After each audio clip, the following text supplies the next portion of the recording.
Since 2001, our national debt has increased by $3 trillion.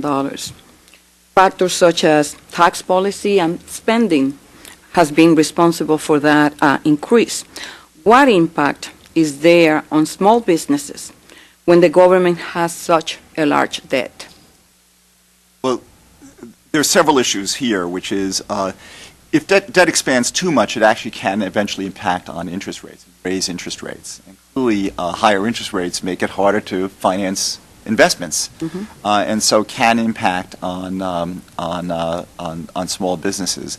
So again, fiscal sustainability in the long run, having fiscal balance is actually very important in many dimensions, and clearly one of the areas that's important too is the potential impact on the cost of financing for small businesses. In the letter accompanying the most recent survey of small business finances, former Chairman Greenspan encouraged the business owners selected for the survey to participate, noting that the data collected by past surveys has been critical for policy decisions at the Federal Reserve and in other parts of government. If the survey is discontinued, what alternative source of direct information will your agency use to make policy decisions affecting small businesses? Now, the issue of discontinuance, I think, is an important one. The question is, what's the best way to get information about small business finance? One of the things that's very important is that the Federal Reserve be an efficient organization. In fact, the Congress has insisted that, in fact, the Federal Reserve run its operations efficiently. And part of the efficiency is how do we get the best information in the best way?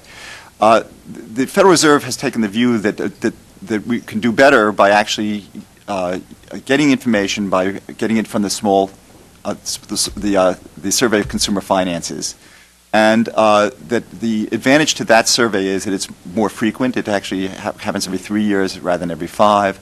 That, as I mentioned, there's this interaction between households and small businesses that's very important. So one of the things that the Federal Reserve has looked at is expanding the Survey of Consumer Finances, both by expanding the number of people that are asked, but also by asking a lot of more questions on small business finance. And our view is that in general, that can actually provide us with a better way of getting information and also do it more efficiently. Sir, and if you conclude after this new survey or instrument or tool is conducted, is put together, that it doesn't reflect small businesses, will you go back to have your own small business survey? Well, certainly, if it's not getting the information we need about small businesses, we will, in fact, figure out how to improve it. I cannot stress enough how important this survey is for us, members of Congress, when we are dealing with decisions, policy decisions. And I guess that you need to look at how we do business here. And when it comes to small businesses, quite often they are overlooked. Either tax policies or energy policies or any type of tax relief, they become an afterthought. And I don't want for that to happen when you need to have the information in order to make decisions that are important to small businesses.